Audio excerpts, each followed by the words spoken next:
Tower तरी ज्ञानोबाराने देह ठेवताना कसा ठेवायचा हे देखील सांगितलेलं आहे. नाम प्रगट कसं होणार हे देखील सांगितलेलं आहे. मग त्याचाही अभ्यास आपल्याला जमला पाहिजे. कारण प्रत्यक्ष हा जो देह मिळालेला आहे तो भगवंताशी तदाकार होण्यासाठी मिळालेला आहे. आणि आपली वाणी जी आहे, 4 वाण्या आहेत, परा, पश्चिंती, मध्यमा, वैखरी. वैखरी वाणीने केलेला जप आपोआप बंद पडतो अंतकाली. पण जी परावाणी आहे त्या परावाणीतून जर तुमचा जप चालू झाला, म्हणून त्याला गुह्य म्हणतात. आणि तो गुह्य नाम तुम्हाला प्रत्येकाला मिळालाच पाहिजे. कारण गुह्य नामामध्ये ते दडलेलं आहे सगळं रहस्य ज्ञानेश्वरीचं. म्हणून मी नेहमीच म्हणतो की नाही, परे होऊन परते घर तेथे राहू निरंतर लिहिले की नाही. मग परेच्या पलीकडे परमात्मा आहे, देहाच्या पलीकडे परमात्मा आहे, मनाच्या पलीकडे परमात्मा आहे. आणि परमात्म्याचं दर्शन आपल्याला त्या गुह्य नामातून आपल्याला मिळतं. आणि तसा गुरु परंपरेचा मिळाला पाहिजे. आदिनाथ गुरु सकळ सिद्धांचा लिहिले की नाही. किंवा मुख्य महाविष्णू चैतन्याची मूळ संप्रदाय फळ तेथून या, म्हणजे महाविष्णूपर्यंत आपली उपासना जाते. पण ती जाण्यासाठी तो क्रम आहे. जसं मी तुम्हाला क्रम सांगितलं की नाही, की मुख्य महाविष्णू चैतन्याचे मूळ संप्रदाय फळ तेथून या, हंसरूपी ब्रह्मा उपदेशी श्रीहरी चतुर्श्लोकी चारी भागवत. म्हणजे त्या निर्गुण निराकाराने विष्णूचं रूप घेतलं. आणि विष्णूने काय केलं, विष्णूचा अवतार घेतला आणि विष्णूने त्या हंसाचं रूप धारण केलं.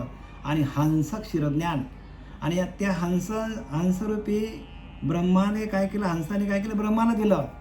आणि ब्रह्माने आत्रीने दत्त महाराज, नारायण जालवणकर, लक्ष्मण, बलभीम, सख्यानंद, शांताबाई, बंडोबा, किरोबा, श्रीपाद बाबा, रामदास बाबा, नारायण बाबा, नानाबाबा, पांडुरंग, दिवेकर बाबा, हे संपूर्ण ह्या मालिकेचे एका सिद्धाचा दुसऱ्या सिद्धाला स्पर्श आहे.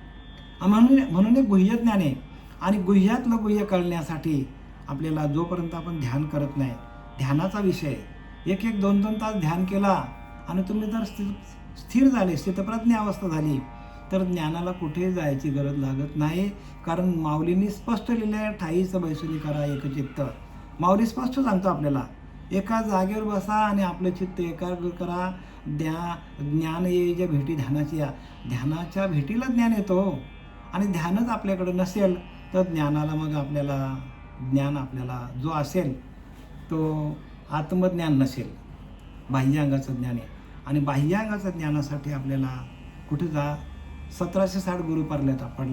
पण अंतरंगाचं ज्ञान आपल्याला मिळवण्यासाठी परंपरेमध्ये यावं लागेल. आनंद संप्रदाय जो आहे, किंवा जी तुकोबारायांची परंपरा आहे, नाथबाबांची परंपरा आहे, या परंपरेचं ज्ञान आपल्याला तसं गुरु मिळालं पाहिजे. आणि त्या गुरुच्या माध्यमातून आपणच आपल्या अंतरात्म्याशी एकरूप होऊन त्याचं भजन कसं करायचं ते सगळं इथं पुढं सांगितलेलं आहे. आणि त्यासाठी आपल्याला गुरु करायचा आहे.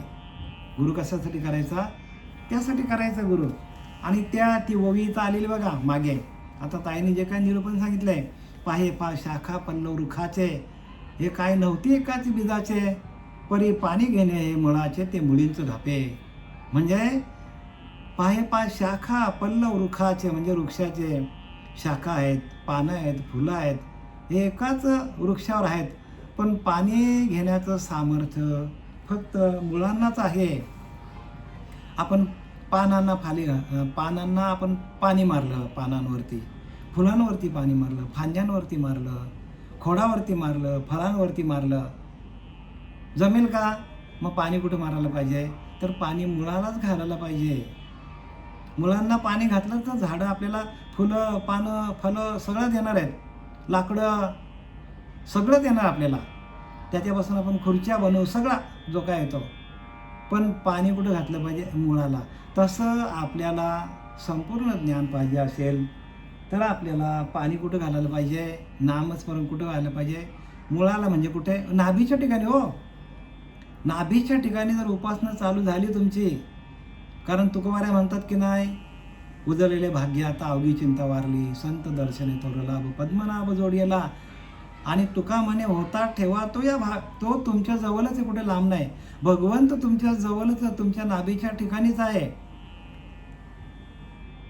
भगवंत कुठे आहे, आपल्या नाभीच्या ठिकाणीच आहे.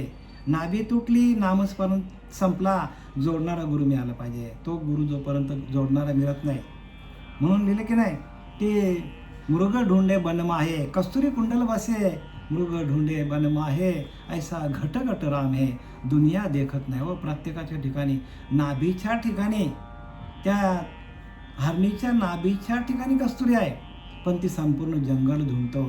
तसं आपण संपूर्ण जगामध्ये फिरतो भगवंताला शोधण्यासाठी, पण भगवंत कुठे आहे? नाभीच्या ठिकाणी. पाहे पहा, शाखा पल्लव वृक्षाचे, हे नव्हती का एकाची बीजाचे, एका बीजापासून झालेला आहे झाड तो. पण पाणी घेणे मुळाचे ते मुळींचं घाते. तसं पाणी आपल्याला घालायचं झाडांच्या मुळाला घालतो. तसं आपण जोपर्यंत मूळ मंत्र जो आहे, मुळाच्या ठिकाणी म्हणजे नाभीच्या ठिकाणी आपल्याला देणारा जो नाम आहे, मूळाधार स्वाधिष्ठान मणी पुराणात विशुद्धी आज्ञाचक्र आणि परमरंध चक्र, सप्तचक्र भेदन केल्याशिवाय महादार ओलांडावे मग देवदर्शन घ्यावे. समर्थ रामदास लिहितात, महादार ओलांडावे म्हणजे 10व्या 10व्या दारामध्ये जाऊन त्याच्या पलीकडे गेल्यानंतर आपल्याला भगवंताचं दर्शन आहे. आणि हे सगळं माऊलीने लिहिले बरं का. आणि म्हणून याला राजविद्या राजगुह्य योग म्हणतात. हे गुह्य ज्ञान आहे. आणि गुह्य ज्ञान करण्यासाठी आपल्याला तशा गुरुला शरण जावं लागेल. आणि तशा गुरुला शरण जाण्यासाठी आपल्या रामाने 2 गुरु केले हो.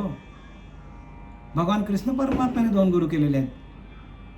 का तर ते ज्ञान आपल्याला मिळालं पाहिजे. ह्याच जन्मी करा ओळखी आत्मारामाची, लिहिले का नाही.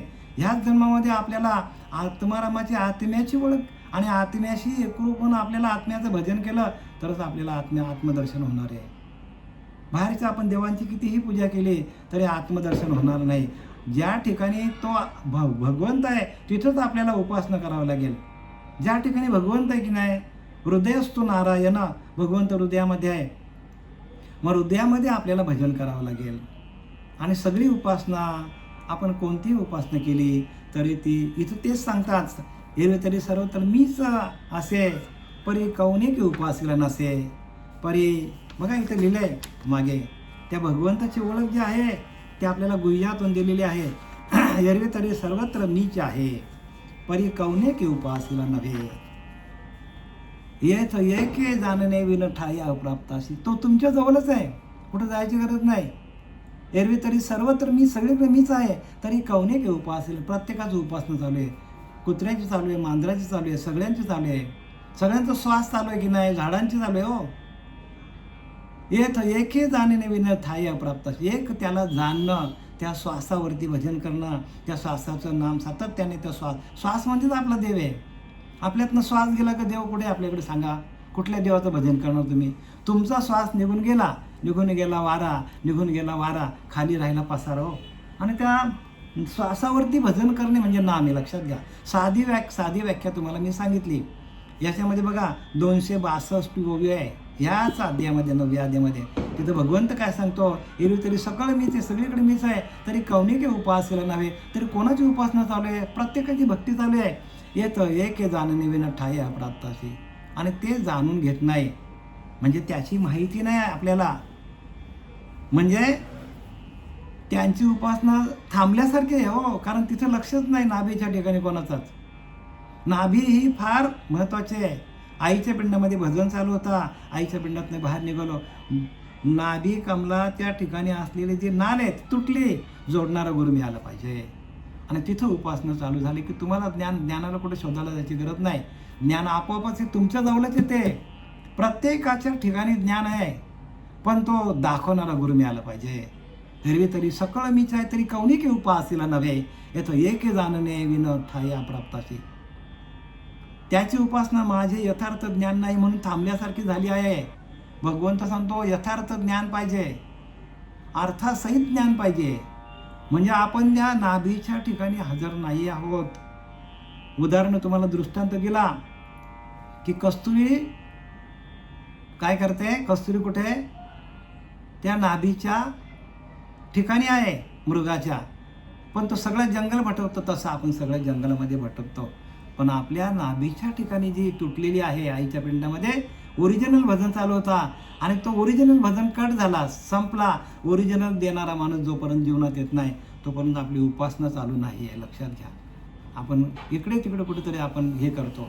ओरिजिनल भजन पाहिजे आणि तो ओरिजिनल भजन देणारा श्री गुरु जीवनात यायला पाहिजे. आणि तो संप्रदायातला पाहिजे. आधी अनादी काळापासून हे नाम आहे, आत्ताचं नाम नाही आहे. जेव्हा सृष्टी नव्हती त्यावेळेला हे नाम, त्या नामातूनच सृष्टीची निर्मिती झालेली आहे. आणि ते नाम आपल्या हातात, हरी आला हाता, मग काय भाई चिंता हो. तो आपला हरी आता हातामध्ये आला पाहिजे. आणि हा लोकांचा भ्रम झालेला आहे की आमच्याकडे नाम आहे नाही ना, नाम नाही ना, ओरिजिनल नाही ना. कोणीतरी आपलं काय करतो, प्रत्येक, बघा आता मी ओपनली सांगतो तुम्हाला इथे की जो नाम आधी अनादी काळापासून आलेला तो नाभीच्या ठिकाणी आपल्या मूलाधार, स्वाधिष्ठान, मणिपूर हे तिन्ही चक्र आपले चालू झाल्याशिवाय आपल्याला अष्टसात्विक भाव होत नाही. आणि अष्टसात्विक भाव, उड्या मारणं, रडणं, हसणं, गाणं, जोरजोरात ओरडणं, या सगळ्या क्रिया नाथबाबांनी पण दिल्यात एकनाथी भागवतामध्ये. अशी अवस्था न जोडता पार्था जे ते सर्वथा दुःख. अष्टसात्विक भाव आला पाहिजे. तुटलेली नाळ जोडली पाहिजे. जर तुटलेली नाळ जोडली नाही तर मग आपल्याला जे ज्ञान असेल ते बाह्य अंगाचं ज्ञान असतो महाराज. आणि म्हणून प्रत्येकाने काय करा, प्रत्येकाने आपला जो अनुग्रह आहे त्या अनुग्रहाच्या माध्यमातून सर्व क्रिया होतात. अनुग्रह म्हणून ज्याच क्षणी अनुग्रह दिला त्याच क्षणी मोक्ष झाला. बंधन काय, आत्म्याला बोलूच नाही, आत्म्याला बंधनच नाही हो. आत्मा स्वतंत्रच आहे. तो आपल्या देहापासून वेगळा आहे, देहामध्येच आहे. देहीच विदेही होणे, करून काहीच न करणे, जीवमुक्ताची लक्षणे. मुक्त व्हायला, मुक्त होण्याचा आपल्याला नाम येतो. प्रत्येक जीव इथं अडकलेला आहे, पण मुक्ती मिळण्यासाठी आपल्याला नामाकडे जावं लागेल. आणि ते नाम आपल्याला सातत्याने, नाम आपल्याला जपायची गरज नाही बरं का. एकदा का तुमच्या नाभीच्या ठिकाणी उपासना चालू झाली, ओठ न आले, कंठ न आले, जीवाना रटे राम, हमारा राम जप करे हम बैठे आराम. आम्ही नाम घेतच नाही, भगवंतच आमचा नामस्मरण करतो, अशी अवस्था आहे. आणि त्या अवस्थेमध्ये जाण्यासाठी प्रत्येकाने नाम घ्या, नाम घेता राहू नका आणि पुढे जामीन आहे. तुकाराम मला सांगतो, मी तुम्हाला जामीन राहतो, पण तुम्ही नाम घ्या. आणि ते नाम गुह्य आहे आणि ते कोणी कोणाला सांगत नाही. कारण शपथ घातली ज्ञानोबराने, आधीचं जण उद्धट, त्यात गुह्य करू नका प्रगट, मुडेल भक्तिभावाची वाट, संत जन कोपतीला प्रगट करता होईल मातृगमन, म्हणे ज्ञानदेव निवृत्तीचे आण. बघा, प्रगट जर केला तर आईबरोबर संग केला तर पाप लागेल, असं स्पष्टपणे ज्ञानोबराने लिहिलं आहे. म्हणे ज्ञानदेव निवृत्तीचे आण. मी निवृत्तीनाथाची शपथ देऊन सांगतो की गुह्य ज्ञान कोणी कोणाला सांगू नका. हे गुह्य आहे, कारण ते आपोआप आहे तुमच्याकडे, प्रत्येकाच्या ठिकाणी, पण ते चालू होणार नाही. त्याचा स्पर्श झाल्या चालू होईल. आता आपण ओरिजिनल ओळीकडे येऊया. आपण आपली ओळी कुठपर्यंत आलेली आहे मी सांगतो तुम्हाला. एक मिनिट.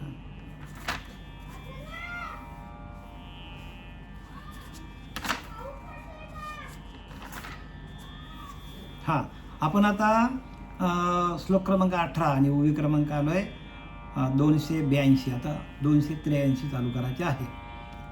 म्या बोलविल्या वेद बोले, म्या चालविल्या सूर्य चाले, म्या हलविल्या प्राणू हले, या जगाचे चालिता.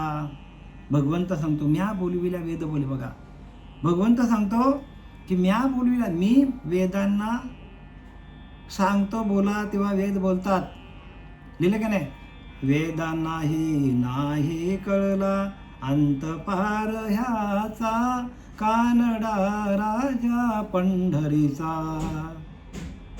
बघा काय लिहिलंय, वेदांना पण कळला नाही. वेद पण मौनाले, नकळे नेती ऐसे बोल तसे वेद श्रुती. वेदांना पण नाही कळलं हो. नकळे नेती म्हणजे कळत नाही म्हणून वेद पण थांबले. त्या भगवंताची ओळख वेदांना पण नाही. पण वेदांना शक्ती भगवंताची आहे आणि तो भगवंत आपल्या हातात यायला पाहिजे. हरिहर ब्रह्मादिक नाश पावती सकळिक, सदा सर्वदा अविनाश सद्गुरुपद. आणि ते सद्गुरुपद आहे. हरिहर ब्रह्मादिकाचा पण नाश होतो. हरिहर ब्रह्मादिक नाश पावती सकळिक. बघा तिथं सरळ लिहिले नाथ आपल्या समर्थांनी, हरिहर ब्रह्मादिक नाश पावती सकळिक, सदा सर्वदा विनाश सद्गुरुपद. ते सद्गुरुपद आहे ज्याचा कधीच नाश होत नाही, कधीही नाश होत नाही. आणि ते अव्यक्त स्वरूपामध्ये आहे. आणि ते व्यक्त करायचं असेल आपल्याला तर मग 9व्या अध्यायामध्ये सांगितले त्यांनी की तुम्ही जोपर्यंत आपले दाही दरवाजे बंद करून जोपर्यंत आपण त्या भगवंताचं ध्यान करत नाही तोपर्यंत त्याची प्राप्ती होत नाही. बघा इथं आलेला दाखवतो तुम्हाला 10व्या श्लोकामध्ये सांगितलं. बघा 10व्या श्लोकामध्ये भगवंत सांगतो अर्जुनाला की आता येणे उजेवडे निवृत्ते पहा न्याहाळी पहा ऐश्वर योगाते माझ्या ठाई भूते पण भूतामध्ये मी नाही. या खुना काय तू चुकू नको अर्जुना, हे सर्वस्व माझे गुढ तुझं दाविले करून उघड. आता इंद्रिया कवाड देऊन माझं हृदय भोगी. आता सर्व इंद्रियांचे दरवाजे खिडक्या बंद कर आणि मला हृदयामध्ये माझं ध्यान कर, त्याशिवाय मी प्राप्त होणार नाही सांगितलं आहे. बघा श्लोक क्रमांक अध्याय 9 श्लोक क्रमांक 10 आणि उभी क्रमांक आहे 34. बघा याच्यामध्ये दिले 34-35 वाचा ते सगळ्या. हे सर्वस्व माझे गुढ तुझं दाविले करून उघड. आता इंद्रिया देऊन कवाड माझं हृदय भोगी, म्हणजे सर्व दारे बंद कर आणि माझं स्मरण हृदयामध्ये कर. नाम घे, ध्यानाला बस आणि माझं स्मरण कर. हा दंश जवळ हाता, ही प्रक्रिया जोपर्यंत हातात येत नाही तो माझे साचो कर पार्था. माझं खरं स्वरूप न कळेगा सर्वता जेवी तुशी कोण, माझं खरं स्वरूप कोणालाच कळणार नाही. म्हणजे जोपर्यंत आपण ध्यान करत नाही भगवंताचं हृदयामध्ये, नाभीपासून उन्मेष वृत्ती ते पराजानीचे श्रोती ध्वनी पश्यंती हृदय मी वसे. बघा हृदयामध्ये ध्वनी निर्माण होतात, आपल्या नाद ब्रह्म चालू होतो आणि भ्रुकुटीमध्ये प्रकाशमान आपल्याकडे तयार होतो आणि सर्व अंगामध्ये व्यान म्हणजे काय, सर्व अंगामध्ये चैतन्य निर्माण होतं आपल्याकडे. ही सगळी लक्षणं आहेत बरं का आपल्याला ज्ञान प्रकट झाल्याची. हा दंश जवळ हाता, म्हणजे जोपर्यंत आपण ध्यानाला बसून सर्व इंद्रियांचे दरवाजे खिडक्या बंद करत नाही आणि मुळाधार ते ब्रह्मरंध्रापर्यंत ही जी आपली धाव आहे ती धाव आपल्याला मुळाधार म्हणजे जिथून आपला प्रवेश झालेला 10व्या दारातून भगवंताने प्रवेश केलेला आहे तिथंच जावं लागेल आणि तिथून आपल्याला ध्येय ठेवता यायला पाहिजे.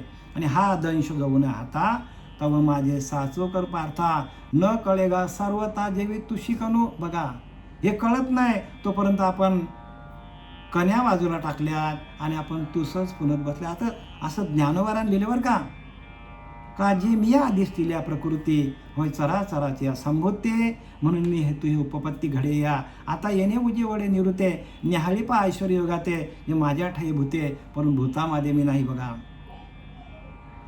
काय सांगतात, भूते माझ्या ठाई पण मी भूतांमध्ये नाही. पण जर मला तुम्हाला बघायचं असेल तर हे सर्वस्व माझे गुढ तुझं दाविले करून उघड. तुला सगळं गुह्य ज्ञान मी सांगतो अर्जुना. कसं आहे तर तुला सर्व म्हणजे आपले 2 डोळे, 2 कानाचे होल, नाकाचे 2 होल हे सगळं बंद करावं लागेल आणि माझं ध्यान हृदयामध्ये केलं तरच मला तुम्हाला त्याची प्राप्ती होईल. म्हणजे ध्यान नाही तर ज्ञान नाही हो. हे ज्ञानोबाने उघड सांगितले 10व्या अध्यायामध्ये 10व्या श्लोकामध्ये. या 9व्या अध्यायातील 10व्या श्लोकामध्ये वाचा. संपूर्ण झाल्यानंतर परत एकदा वाचा की हे ज्ञानोबाने असं का लिहिलं आहे आणि हे गुह्य ज्ञान आहे. लक्षात ठेवा. आणि गुह्य ज्ञान कळण्यासाठी आपल्याला श्रीगुरूंना शरण जावं लागेल की जो आपल्याला आधी अनादी काळाचं तत्व आहे आणि तत्व हाच आपला गुरु आहे. जे रोमारोमामध्ये आपल्या जे चालू आहे तत्व, ते तत्व आपल्याला काय करतो, हे संपूर्ण ज्ञान हे आपल्या अंतःकरणामध्ये जे चालू आहे अखंड चिंतन विठोबाचं चालू आहे ते विठोबाचं चिंतन अखंड चालतं. आपल्याला घ्यायची गरज लागत नाही. फक्त सकाळी जशी एखाद्या मोबाईलला आपण बॅटरी चार्ज केली की आपल्याला तो दिवसभर काम देतो, तसं सकाळी तुम्ही 1-1.5 तास ध्यान केला तर अखंड ते चिंतन विठोबाचं अखंड चालतं. ते आपल्याला नामस्मरण करायची गरज लागत नाही. पण ते आपल्याला प्रगट व्हायला पाहिजे. प्रगट गुह्य बोले आणि विश्व ब्रह्मचे केले. हा दंश जाऊन हाता तव माझे साचो कर पार्था न कळेगा सर्वता जेवी तुशी गुण. एरवी अनुमानाचे पैसे आवडे किर कळले ऐसे. बघा पुढची ओळी सांगतात किती, पुढची 137 ओळी सांगतो आपल्याला. एरवी अनुमानाचे पैसे आवडे किर कळले ऐसे परी मृगाचे वळांशे काय भूमिती मे. म्हणजे आपण अंदाजे आपण भगवंताची भक्ती करतो. अनुमानाचे पैसे आवडे किरकळ आपल्याला कळलं असं वाटतं. परी मृगजलाचे वळांशे काय भूमिती मे. मृगजल खूप आपण बघितलं समोर. अगदी आपल्याला वाटतं की मोठा समुद्रच आपल्या समोर आहे मृगजलाचं पाणी. पण जसं आपण जवळ जाऊ तसं ते लांब लांब लांब लांब जातो. आपल्याला दिसायला फक्त दिसतं, पण असायला काहीच नाही. तसं अनुमान अंदाजे ज्ञान नाही पाहिजे. आपल्याला स्वतःची अनुभूती पाहिजे. अहम ब्रह्मास्मी वाणी, एक वेळ पडता कानी, अविद्या निंदा गेली पळून, तात्काळ जागीनला आपण त्या स्वरूपाच्या ठिकाणी जागा होतो. अहम ब्रह्मास्मी वाणी, एकदा का आपण परब्रह्म आहोत असं आपल्याला माहिती पडलं आणि ते नाम आपल्या ठिकाणी कानामध्ये पेरलं, एक वेळ पडता कानी, एकदाच फक्त बस, एकदाच ते नाम तुमच्या कानामध्ये पेरलं जातं. एक वेळ पडता कानी, अविद्या निंदा गेली पडून. बघा, आपलं अज्ञान सगळं निघून जातो आणि तात्काळ जागीनला नाही पण स्वरूपाच्या ठिकाणी जागा होतो. आणि अहम ब्रह्मास्मी, आपणच परब्रह्म आहोत. एक आपणच परब्रह्म आहोत, लांब जायची गरज नाही. देव शोधाया निघाला देवाशी, सांगा केव्हा भेटेल त्याशी. आपणच देव आहोत आणि आपण देवाला शोधायला निघालो. भेटेल का आपल्याला? आपणच परब्रह्म आहोत आणि आपणच देवाला शोधायला निघालोय. आयुष्यात कधी भेटेल का देव? मला सांगा. कधीच भेटणार नाही हो. तुम्हीच परब्रह्म आहात, तुम्हीच देव आहात. आणि ही जी प्रक्रिया आहे ही माऊलीने प्रत्येक अध्यायामध्ये लिहून ठेवलेली आहे. पण आपल्याला दिव्य दृष्टी पाहिजे. ते दिव्य दृष्टी देणारा श्री गुरु जीवनात येत नाही, ते नाम आहे. आणि म्हणून काय सांगितले ऐका, नाम जप यज्ञ तो परम, बाधून सखे स्नानादी कर्म. नाम जप यज्ञ परम, बाधून सखे स्नानादी कर्म, नाम परब्रह्म वेदार्थ. नामच देव आहे हो. कुठल्या देवाला तुम्ही शोधणार? नामच देव आहे.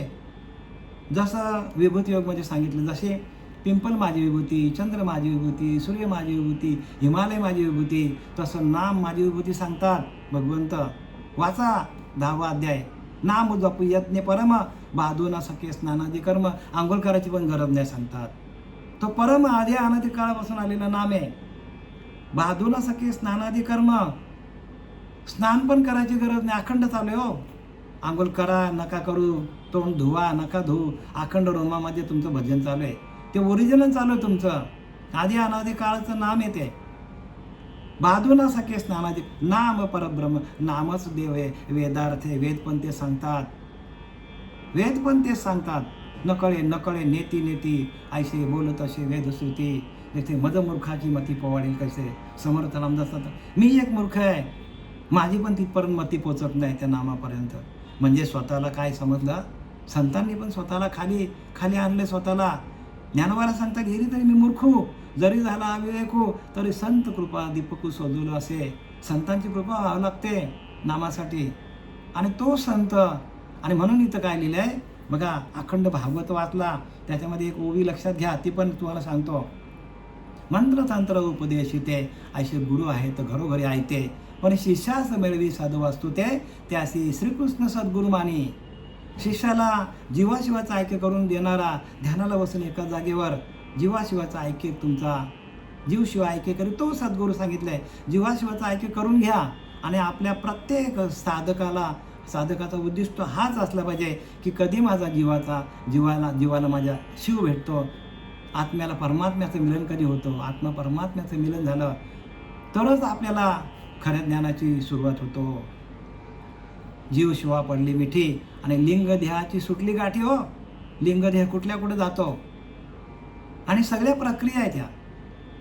म्हणून मुखी ब्रह्मनाम बघा, अखंड ज्याचा मुखामध्ये ब्रह्मनाम आहेत. हाती सात्विक कर्म, हातामध्ये एकदम सात्विक कर्म आहेत. परी विनियोग विन विफलची 18व्या अध्यायामध्ये ज्ञानोबा सांगतात. पण तो विनियोग आहे.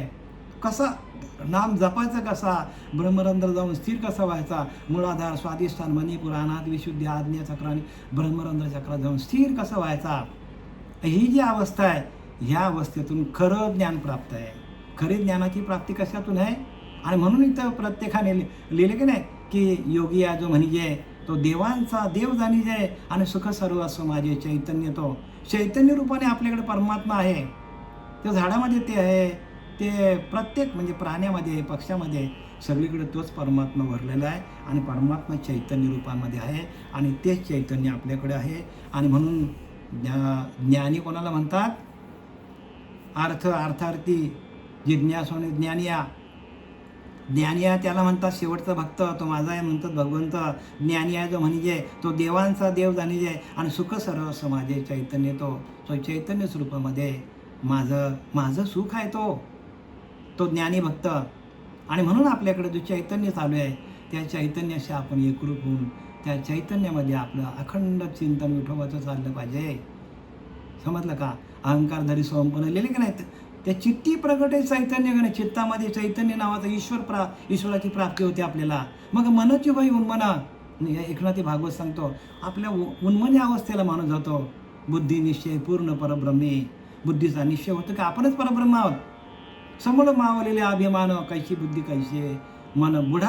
बुडाले चित्ताचे चित्ताचा चित्तपण पण निघून जातो. अशा अवस्था न जोडता पाडता जे त्याची सर्वता दुःख. ही अवस्था नसेल तर प्रत्येक माणसाला दुःख वाटायला येईलच 100%. म्हणून नाम घेता राहू नका. नाम घ्या. नाम कसं, ती प्रक्रिया आहे आणि त्या प्रक्रियेच्या माध्यमातून तो ज्ञान प्राप्त होतं आपल्याला. आणि त्या ज्ञानाची आपल्याला ओढ असली पाहिजे. साधकांना नम्र विनंती आहे सगळ्यांना की हात जोडून परत 2 वेळा नाही, 10 वेळा नाही, 1000 वेळा हात जोडतो की बाबांनो तुम्ही तुमचं नाम प्रगट करून घ्या. जीवशिवाचा ऐक्य करून घ्या. एकदा का जीवशिवाचं ऐक्य झालं तर आपल्याला ज्ञानेश्वरीचा संपूर्ण अर्थ कळेल. आणि ज्ञानेश्वरीचा अर्थ शोधासाठी कुठे जायची गरज नाही.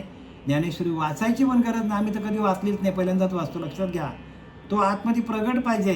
प्रगट गुह्य बोले आणि विश्वब्रह्मची क्रिया. तो प्रगट तुमच्या आतमध्ये आणि त्याला प्रगट करा. फक्त गुरुकृपा पाहिजे. सद्गुरुकृपा तेची गुरुकिल्ली.